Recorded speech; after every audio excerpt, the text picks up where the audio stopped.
We need to face the facts. Our return to the office strategies are failing.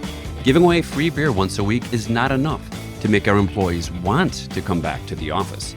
So what will make them want to come back? That's what we're going to discuss today. I'm joined by Helen Snowball, JLL's Global Head of People Solutions and Experience, to discuss how showing empathy, creating purpose, and delivering enhanced employee experiences are the keys to attracting and retaining talent in the post-pandemic world. Helen Snowball, welcome to the Tech Burst Asia podcast. Thank you, Charles. Lovely to be here. I'm really looking forward to talking to you about the return to the office and the future of work. But before we kick off on that, why don't you tell us a little bit about yourself? Sure. Obviously, I'm from the UK. You'll be able to tell that from my accent. I probably had a very untraditional move into HR. So I started my career with Kraft Foods in the UK and then moved on to Coca-Cola Amatil in Australia. And I started in sales and account management. So I say those 10 years is where I learned my ability to negotiate and storytell and sell. After that, I then took the cross-functional move into HR. That was just over a decade ago. Started with Coca-Cola and then relocated across to Singapore about 5-6 years ago. And now work for Jones Lang LaSalle, the real estate company. And I'm currently in the role of Global Head of People Experience and Solutions, which is a very fancy title, but effectively what it means is I have two jobs to deliver. One is to try and make HR easier for the business and an enabler of business growth. And the second is to create compelling employee experiences so that when the headhunters call, which they do, our people have no reason to leave because we're fulfilling all of their professional and emotional needs. I can imagine this is a little bit more challenging now because we're just coming out of the pandemic. And I know that this role was actually newly formed. So you started it in January of this year. So what was the rationale behind combining in people and experience into a role? Was it to address some of the challenges of the pandemic or was this planned all along? Yeah, look, it was a bit of both, if I'm honest, Charles. So I think as an organization, we acknowledged we were facing almost double disruption. We knew coming out of the pandemic that employees' expectations of what they wanted from an employer and what they wanted from work were fundamentally changing. Combine that with the fact that our attrition had started to escalate. So we knew we needed to do more to retain our talent. And then combine that with the fact that automation had really accelerated itself in real estate. We knew we had to do something different. So that was probably one of the core reasons we decided to set up the experience function. It was all about how do we put a team of dedicated HR professionals really focused on the moments that matter? So creating stickiness with the firm and every day trying to understand from our employees what it is they actually do want from JLL in a post-pandemic world, and then working really hard to address those expectations the best we could. So I'd say a large part of it was definitely pre-pandemic related. But there was some trends that I think, Charles, were starting even before the pandemic. I just think effectively all the pandemic did was almost accelerate the change. So yeah, but I'm really enjoying it. There's a lot of companies, especially in the commercial real estate world, that have people that focus on experience, but they're always focusing on the client's customer's experience or the client's employee's experience. I haven't really seen that many people focusing on it internally, and I'm glad to see it because if you look at the challenges we're facing with increased attrition, the Great Resignation, the talent shortage, attracting and retaining talent is extremely difficult in today's world. Really, really is. And I agree with you. And I think we've got some of the best consultants in the business that have given advice to other firms about what they need to do when it comes to their workplace strategy. And I was like, what are we doing internally? If we're out there selling what the future holds and what good looks like, we better be damn sure that we're actually offering that to our own 100,000 strong workforce across JLL. So I was really pleased when the organization put this position in. And quite honestly, after doing 10 years in business partnering roles, I was looking for a different challenge, and I certainly think I've got it in this. Yeah, doing people and experience post-pandemic. Yeah. Slight challenge there, yeah. But before we go back to the role and the future of work, I want to talk about something else that happened during the pandemic. So while I was busy stockpiling wine to make sure that I could get through the pandemic, you took a different approach. And you completed a master's from Monash University during the pandemic. And first of all, congrats on your recent graduation, because I know the ceremony was this past week. But I'd love to know, was this planned all along, or was this like pandemic hits, all right, what am I going to do during the pandemic? I might as well go back to school. Yeah. Or did you anticipate maybe there's these future challenges where this is really going to help? I'd say a little bit of both. So thanks for the congrats. But just to reassure you, I was also stockpiling wine and consuming a lot of it too. So I wasn't just studying. We could always trade our wine for toilet paper. Let's stock up on toilet paper. I had enough mezcal, gin, and wine. I was always going to be able to barter and get through. Yeah, likewise. Look, in relation to the masters, I think there was a couple of things. One was when we were truly locked down and I wasn't traveling as much, I had spare capacity and I was determined to not spend the entire time either working or watching Netflix. I did think, what can I do? And then when I looked across the workforce, quite honestly, Charles, I could see then the onset of mental health issues. There was people anxious, they were lonely, there was a lot of depression. And I predicted at the time that it was only going to continue. Like it was going to get worse. You could almost see a second wave of pandemic hitting. Like after the actual COVID virus, it was definitely going to be mental health related. And unfortunately, the data's proven that now, right? When you look at some of the statistics around how stressful and how anxious people are at work. So I predicted it was going to continue. So I thought, why don't I learn a new skill that will not only help me in my role post-pandemic, but also having been in corporate for 25 years, I've got to the stage where I feel like I want to give back a little bit to the community, and learning counseling is going to be my way. It'll hopefully add some value to my job. It already is, but I can also use it to give back to the community in Singapore and counsel those that maybe have been stigmatized by counseling or kind of are a little bit threatened by it. I want to make it the new normal. I want to destigmatize it here and I want to make it accessible to everybody. I think that's very much needed. And we'll come back to the stats in a bit. But I do think that it's interesting. Number one, you had the HR experience. You've gotten the counseling degree as well now. And it's a perfect time to have this because the job you're taking on right now, post-pandemic, with the attrition levels at the levels they are right now, the fact that people are unsatisfied, people haven't addressed the human impact of the pandemic yet. This is going to be a very difficult job. How has JLL managed this transition for its employees? What are you guys looking at your own employees? How do we bring them back to the office? Yeah, look, I might be biased, but I feel like when the pandemic hit, I genuinely think JLL did an exceptional job of transitioning people to home. I think I was incredibly impressed how we set people up, how we supported them. And over the last 18 months, I think if you were to ask our team, we managed that really well. I think now, quite honestly, we're facing the same challenges that every organization is facing. We're no different. So as a real estate company, of course, we genuinely do believe that the office is central to an organization's growth. We believe it's part of the fabric, the culture. It's where people collaborate, innovate, all of those things that you and I both know. But the reality is that our people have told us through the many surveys that we've done that they don't want to come back full time. They want the hybrid model. And I think it's been a little bit of a dilemma for the firm because as a real estate company, obviously we want to promote the office. But the reality is we've had to come to terms with the fact if we want to play in the war for talent and we want to keep our people at JLL, we have to move to the hybrid model. What we've done is we've put some flexibility guidelines together. We're not just taking into account what the employee wants. We're taking into account actually the type of jobs that they do. Can it be done at home? Does it need to be done in the office? What does the client want? What's good for the team? We're learning, like everybody else is learning, I'd say. But we've accepted hybrid. We've put some good guidelines in place. And what I'm proud of now is that we're investing in our leaders. So we're investing in our leaders to say, look, let's be really clear on what type of work needs to be done in the office. And let's make sure our teams are there for that. But then if you're having to now lead in this distributed universe, like how do you do that? Because that's a skill in itself. And you can't just assume that everybody's got that kind of skill set. But the other thing we're doing, Charles, is we're being very deliberate on what can be done virtually versus what needs to be done in person. Things like onboarding, right? When you've got high attrition, that means you're bringing a lot of people into the workforce at any given time. Onboarding virtually is a nightmare. You just can't do that well. So we're just being very clear about what kind of jobs, what kind of tasks, what kind of work can be done virtually, when we actually need to be in person. An interesting stat, 60% of people that we onboarded during the pandemic in Asia are extremely likely to leave their job in the next 12 months. We've been able to onboard them. We haven't done it well, and we haven't integrated them into the teams. Yeah. That can be down to many things.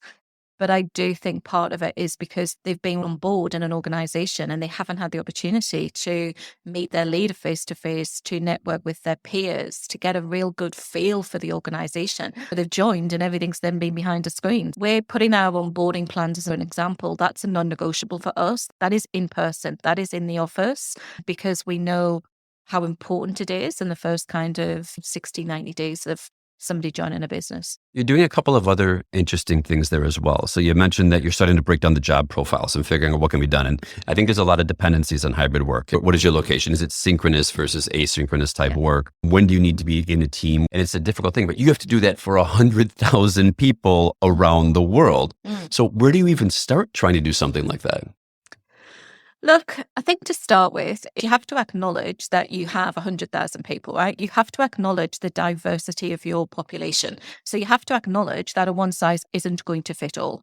And it's not going to fit all for many reasons. Part of it is, yes, the job that people do. There are many jobs within the organization, but it's also not going to fit because of just the diversity around the generations. Like, we've now got 4-5 generations in the workplace at the same time. That's unheard of. It's the first time ever. We're in 80 countries around the world. So there's the cultural nuances that you have to take into account. So in my job, when you look and you're thinking, how do I help improve the employee experience for 100,000 people? It can be quite daunting. But what I'd say to you is what we're trying to do, or certainly what I'm trying to do, is a couple of things. One is, genuinely do believe that whilst there is huge diversity, do you think there's certain factors where it doesn't matter the job that you do or the generation you're from or the country that you live in? I kind of think there's a few fundamentals to any human being that, as an organization, if you address those expectations, actually, you go a long way to solving your employee experience problem. Another thing that you mentioned that I wanted to cover is you talked about what you're doing for leadership right now. This was one thing that I looked at a lot during the pandemic.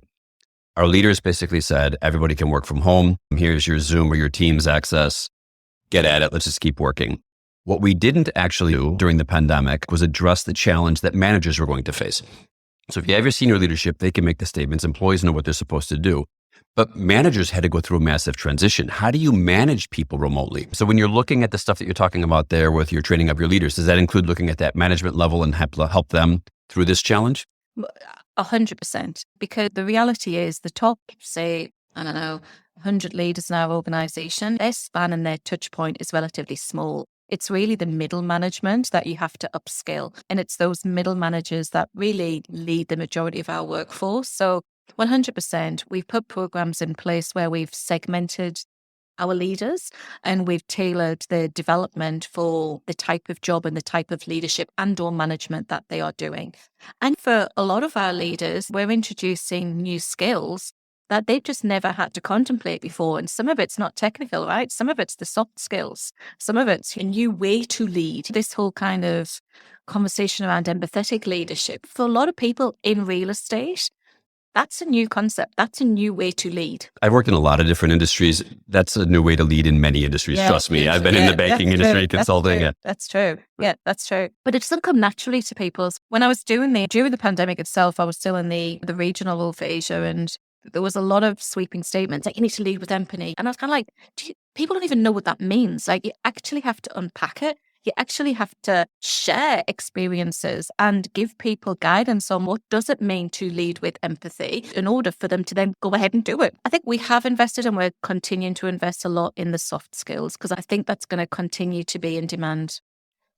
I completely agree on this one. We were talking recently about how I was doing a keynote at an event, and what I was explaining to the commercial real estate clients that were in the room is that your return to work strategies are failing. And I can tell you why. Because we've basically said, we're going to go hybrid. You're going to come in 3 days a week because that's our Goldilocks moment. 1 day sounds too small. 5 days sounds too much. Let's just start with 3 and see how that goes. And then you're wondering why people don't want to come back to the office. It's because we haven't addressed the human impact of the pandemic. Right. We've told them what to do. We haven't shown empathy, and we haven't explained to them that we understand the challenges. And now's where I'll give you a few of these stats because I want to get your opinion on this. Only 21% of the global workforce says that they are engaged at work, and that's done at record low levels. 44% of people say they experience stress a lot the previous day. 75% struggle to incorporate well-being habits into their daily routine. And 62% think their managers don't support the healthy working habits that their companies are promoting. 73% of parents said they felt burnt out in the last 3 months, and 58% are rethinking work-life balance. So this is the challenge that you face globally for your 100,000 employees, and then JLL does for all of their clients as well. So what is your take on this? How do we show more empathy, and how do we help address the human impact of the pandemic? So I think there's a few things. So those stats resonate with me because we've just run a recent people survey across the organization. And unfortunately, what's come back is a very similar statistics. The highest area of opportunity for us is around employee well-being. And our people are telling us similar statistics. They're saying, I'm anxious, I'm stressed, I'm burnt out. And part of me sits here and goes, of course you are. Like, what do you expect? We've just come out of 2 years of an incredibly stressful pandemic. But then think about everything else that's happening in the world, right? Think about the fact that most of us know we're about to go through a global recession. So you've got the uncertainty around the economics. You've got wars happening in Europe. Like the list goes on in terms of natural disasters are crazy right now across Australia with the flooding again. And that's going through Southeast Asia, that's going through the US, South America. Absolutely. So I think about humans today and you go, okay, so we've just been through the pandemic. There is an incredible amount of stress in the world.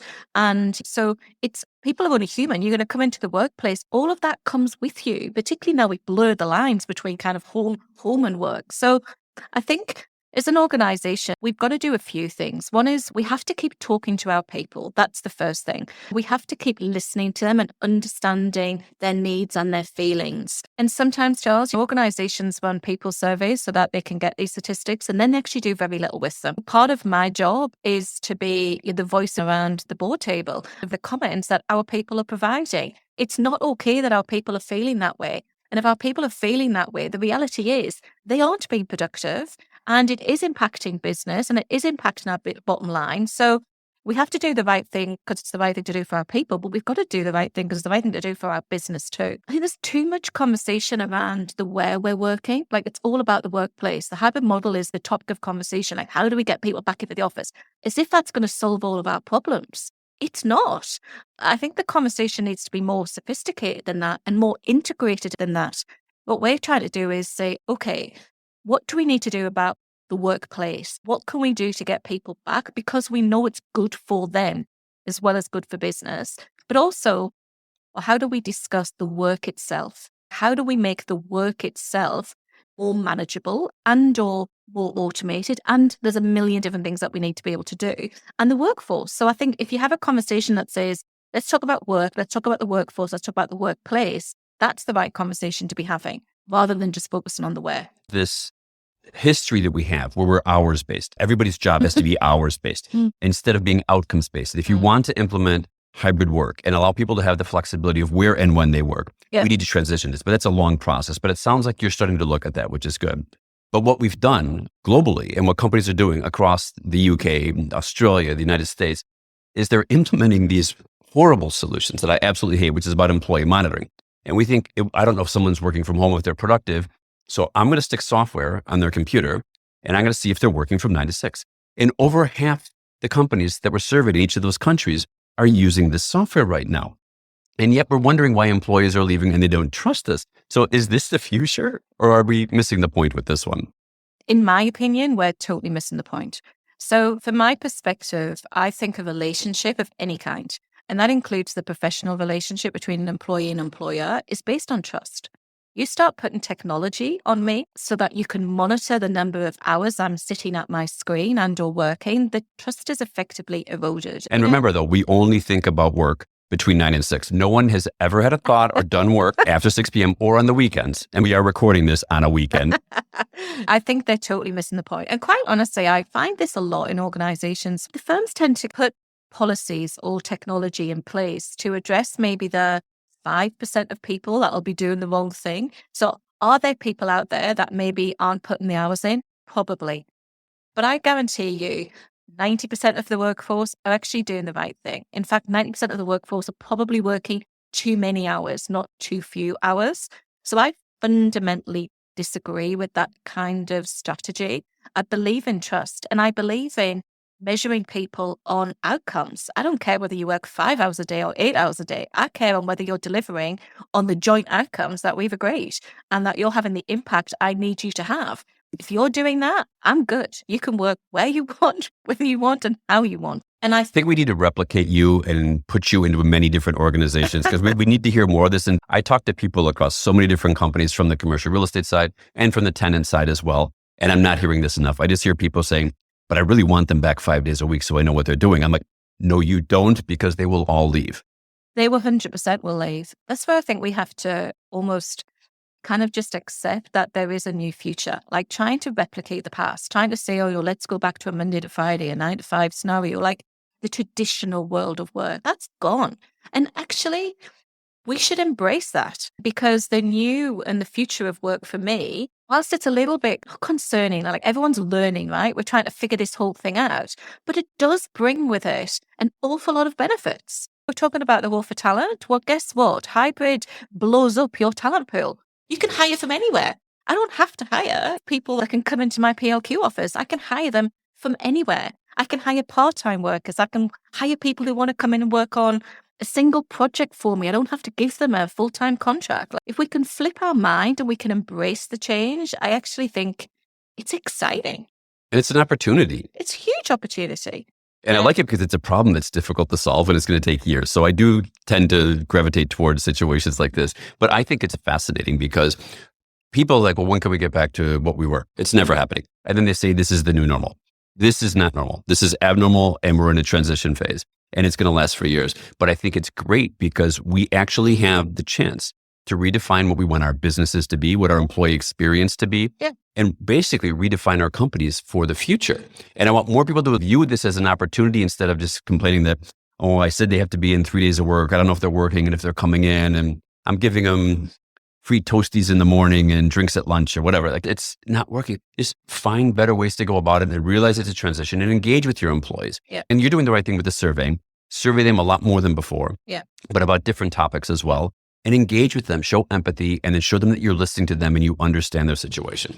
I agree with you. And I think things are changing so quickly. I think we just need to be very agile in our thinking too, right? Because I feel like we're all learning together, but I think there's more change that will come. And the organizations that can just adapt quickly are the ones that will thrive, not just survive. And the way to do it with bringing your employees along with you is talking to them. And whilst I agree with you, I think surveying is really important. Quite honestly, I think just talking to your teams is really important too, right? Because sometimes people hide behind the survey and you don't get to know the true feeling and the true issues. And what I'm encouraging our leaders to do is to talk a lot and listen. So leaders are great at asking questions. Do they listen? Sometimes, not always. And employees can tell when you go, hey, Helen, are you okay? And then you move on to the second question really quickly.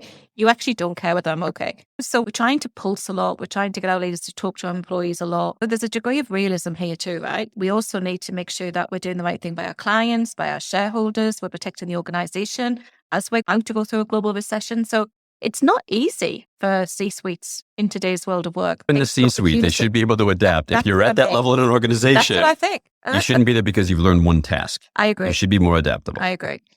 I want to go through the elephant in the room. The Great Resignation is getting worse. We're seeing people leaving at record rates. That's more in the younger generation. That's more in the pandemic hires. It's a lot more in Asia than we're seeing in the rest of the world as well. What can companies do to attract and retain the best talent? That's the $1 million question, right? Well, let's come up with the answer and let's start our own business and then we'll be making millions. It's a great question to ask. Look, I can tell you, right, having been in HR for over a decade now, what we need to do is fundamentally shifted. I remember maybe 5 years ago, you talk to people who were joining the organization, no matter what level they were in, and they'd want to talk to me about the salary, the benefits, the career opportunities, a bit about the culture of the firm.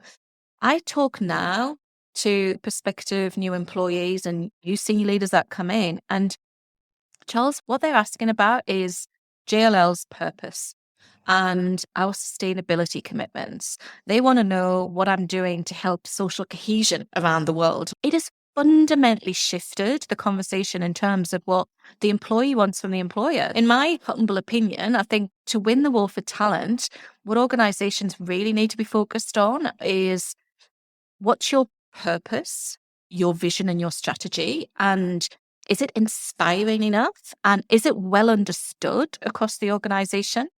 And then how do all of your people contribute to that? Because that's what they care about. They want meaningful work. They don't just want to come and do work anymore. It has to be meaningful, and making money for the firm or delivering on just their individual business objectives is no longer meaningful. It has to have a higher purpose.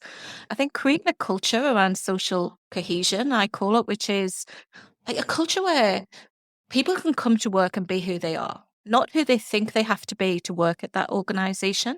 That's really important. Is it like psychological safety? Absolutely. Yeah, absolutely. And again, firms are very quick to say we're very inclusive. Okay, well, those are great words, but then show me how that's really translating into how you run your business day to day. And I think for me, regardless of the work arrangements, regardless of the experience, I think how we're making our people feel is the key to winning the war for talent. So they take things like the pay, their role, or the career, all of that is just table stakes now. It's how are you making me feel? Are you making me feel good? And do I feel like I'm making a real contribution to the world? There was a great survey from McKinsey last year, and what they broke down was the reasons why employers think the employees are leaving. And they were very tactical. It was they wanted more compensation, they got a better offer, or they had poor health. But when you asked the employees why they were leaving, it was, I want to be valued by the organization. Yeah. I want to be valued by my manager, and I want a sense of belonging. They want human outcomes. We do. We think it's tactical. In reality, we just have to deliver those human outcomes. So I think I agree with you. That's one of the big challenges. And then wrapped all around that is leadership, right? We've talked about it quite a bit today, but leadership's critical because for me, you can have the best strategy, the best purpose. You can have a really compelling vision, but if you haven't got leaders who are leading by example and are bringing that to life, then really it goes nowhere. And that's where I want to be that inspiring leader that people are gravitated towards because they can see that I am following that purpose and I'm bringing people along with me and I'm giving people the opportunity to contribute to. So I think leadership's key. This thing you're talking about with the employees want to work for a company with purpose, there's a huge missed opportunity here because we know they care about sustainability. And I'm going to quote your firm on this one. Some stats you came out with last year, and it was like some very high percentage, like 65 or 70% of real estate companies in Asia Pacific have implemented carbon reduction policies and targets, but only 35% of the employees know about it. So we know that people want to be involved and they want to work for a company with purpose. Yeah. The companies are actually doing a good job, but we're not telling it. We're not bringing them on that journey with us. And it's a huge missed opportunity. I couldn't agree more. And that's where communication is key. Like for me at this moment in time, organizations can't communicate enough, but you have to communicate on the right things, right? So you have to communicate on what our people are interested in and what matters to them. And you're right, Charles, really amping up the purpose or the vision of an organization is incredibly important because that's what's driving the emotional connection and the stickiness. And I look at JLL and I think we've got an incredible opportunity to attract the best talent because to your point, real estate accounts for like 40% of the carbon emissions, right, around the world. Okay, the next generation, they care about changing that. They care about making a difference. Well, what better way to make a difference than come and work for a firm that's committed to that change? So I think if organizations use their purpose well, it can be a talent attractor, it can be a talent retainer, and it can drive phenomenal pace of change through an industry. My big worry is it'll be like a lot of things where we'll stumble through it for a period of years where we could actually be making steps today because we know a number of things we can already do to improve it. And my response to that is not that everybody wants to live in a crisis, so ongoing, but I think about the pandemic, right? And I think about what we achieved. Because we had to get 100,000 people set up technologically at home within a matter of weeks. We did that because it was a crisis. And I say often to our leaders, let's tackle this stuff with a crisis mindset. If we had to fix that, if we literally had to achieve our sustainability goals, right, and we couldn't wait till 2040, if it had to be done in 5 years, not 15, what would we do differently? I reckon we'd do a lot. But because there's no time for excuses during the pandemic. We get rid of our silos. We just got things done. And this is what drives me nuts. The technologies that took off during the pandemic, we didn't create them during the pandemic. They were in a very long, drawn out sales cycle and no one was implementing it. Suddenly, create crisis, everyone adopts the technology and proves that we can do it. We should be doing this more often. I I agree. I mean, even things like hybrid, right? Hybrid hasn't come out of the pandemic. Some people were working in hybrid and a hybrid nature pre-pandemic. There's a lot of things where I think what the pandemic's done is almost accelerated the change as opposed to anything truly new. Like I think about empathetic leadership. That's a skill every leader should have. All the pandemic has done is really brought to the forefront the importance of actually really understanding your people, caring about your people and what their aspirations, expectations are, because actually that's how you get the best out of people. You can't say that showing empathy today is like a new skill for a leader. I go back, I'm a bit older than you. I've got a longer career. I go back 30 years ago. I think about my best managers I had back then. The people that I go back to as the most influential in my life, they had empathy for me. Yeah. They were also hard on me and expected more out of me than I did out of myself, but they had empathy. I would never say COVID has been a positive ever, but I do think I'm the kind of person that likes to take the silver linings. And I think there's a lot of positives that we can take out of it. And I would actually hate an organization to try and recreate a pre-pandemic world of work. I want to embrace the change. I welcome the change. There's some things we've got to figure out, and we've got some leaders that we need to upscale and or exit and acknowledge that there's a future leader that might have a different skill set to those of the past. But I think we've got to embrace and get excited about the opportunity as opposed to run away from it. I'm excited by it. It's funny because for someone like me, for the majority of the past 20 years, I've either worked from home or on the road. I never wanted to go back and work at an office, whereas now I think it's actually quite an interesting option because it can be something where I would want to go to. Yes. Because if they embrace this idea that it should be flexible and hybrid, that's the kind of thing that's attractive. So now I'm going to ask you, take off your JLL hat and let's talk a little bit about what's going on in the industry. So for the first one, obviously, I don't expect you to name names. If you want to, I think it'd be really fun. We could be mean. But what mistakes do you see companies making with their return to the office strategies and initiatives? So I think there's a few that I see. So in my personal opinion, I think that organizations that are taking a very black or white approach, I think are making a mistake. So there are some organizations out there, you and I could name them, that are pretty much saying, look, it's everybody back. They're insisting on everybody back into the office. And or there are organizations that are pretty much selling up their real estate and saying we're now keeping everybody hybrid. I don't think it's that straightforward. And actually, for many of the reasons that we've talked about, I don't think it's good for an organization and the organization's ability to grow and thrive. And I really don't think it's good for humans to be 100% hybrid. So I think those organizations personally are making some mistakes. There's some organizations, they're tempted by the familiar. Like they're trying to go back. It's almost like there's a cassette recorder. We've pressed pause and now we're unpausing it. And it's like, oh, let's go back to what it was. I'm like, are you kidding me? I think organizations that are stating a position, but then they don't have the visible leadership to back it up.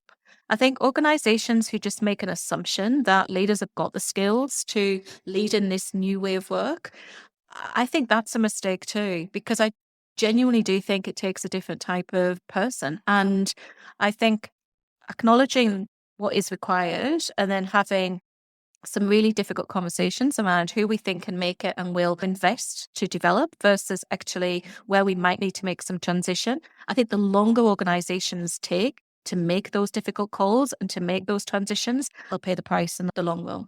I think people who aren't talking to their people and serving their people, I think done, because honestly, you don't have all the answers just because you sit in the board or the C-suite. You don't listen to the 4 generations down from you. How I've been successful is listening to the people who are 3, 4, 5 layers down from me and saying, tell me what you see, tell me what you need. 2 final thoughts. One would be those who are using, I call them short-term tactics. I think you mentioned it earlier, right? Seriously, giving me breakfast 1 day a week is not going to meet my employee expectations. You might get me in 1 day, but it's not going to change my view on how I want to work. That's just short-term tactical thinking.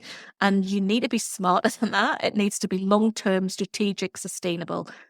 And I think those organizations that are just focusing on the workplace and not having an integrated strategy, I think will pay the price. It's great to have new beanbag chairs and ping pong tables and free drinks. But I'm sorry, that's not going to make your people stay. So let's say that I'm going to work for a global MNC and I'm going to take a role that's similar to what you're doing right now. What advice would you give me? Well, Charles, the first advice I would give you is to engage our JLL consultants. And I There's a global recession coming up. I can't afford to do that. And no, I mean it. And I'm not just making a plug for JLL, but I genuinely do think we've got a deep understanding of how workplaces can transform their performance, their people, their business. We've got some of the best consultants in real estate, and they're guiding NCs right now on the future of work. And very similar to what we've chatted about, when I listen to what they are sharing and consulting, they're very much talking about workplace and how organizations can enable flexibility.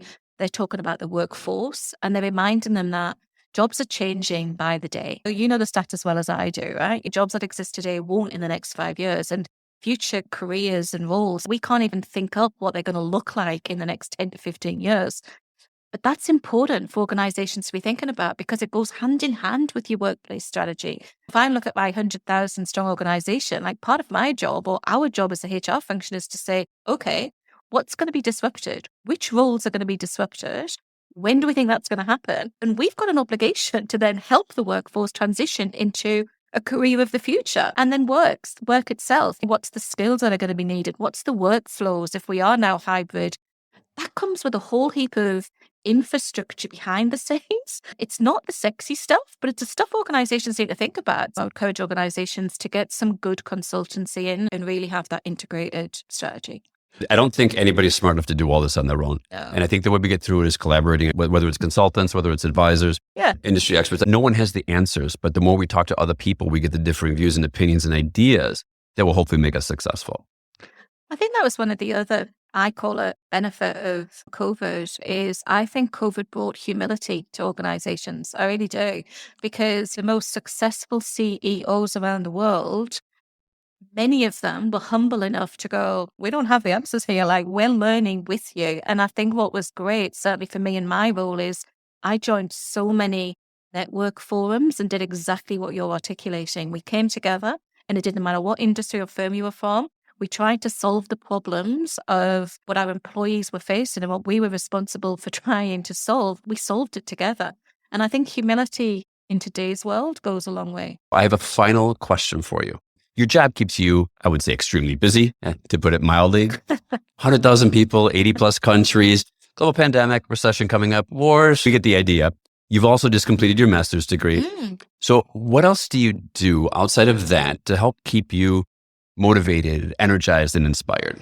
I'm a big believer that you need to be mentally strong to do a job, mentally and physically strong, right? To do a job like this. I do some Pilates and I've got myself a personal trainer, and trust me, if she doesn't come to me, I don't go to the gym. So she comes to me and I work out a few times a week. I would call myself a bit of a semi-avid trekker. So just before the pandemic, I did the Inca Trail with some girlfriends and absolutely loved it. So we started talking about what's the next trail to conquer. We think we'll end up doing the Camino de Santiago trail. So I love walking. I'm a huge animal lover. I've got 2 dogs and a cat. So I spend quite a bit of time walking the dogs. And what kind of dogs do you have?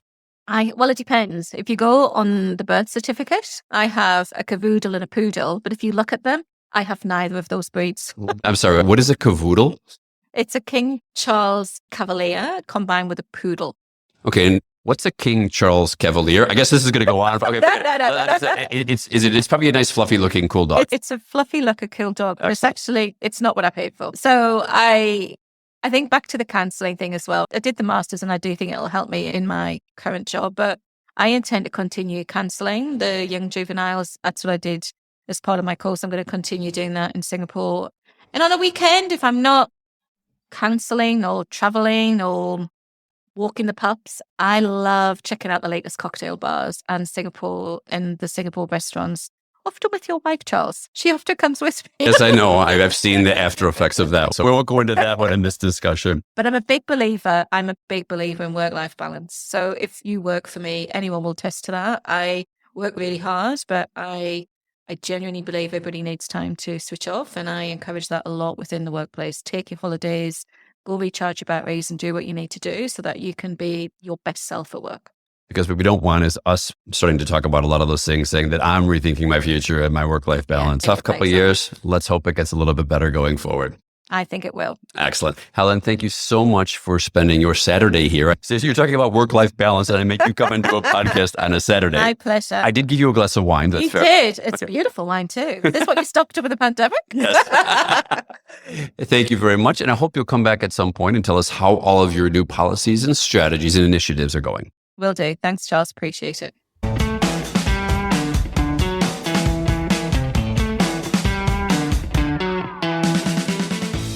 Thanks for joining us on this episode of the TechBurst Asia podcast.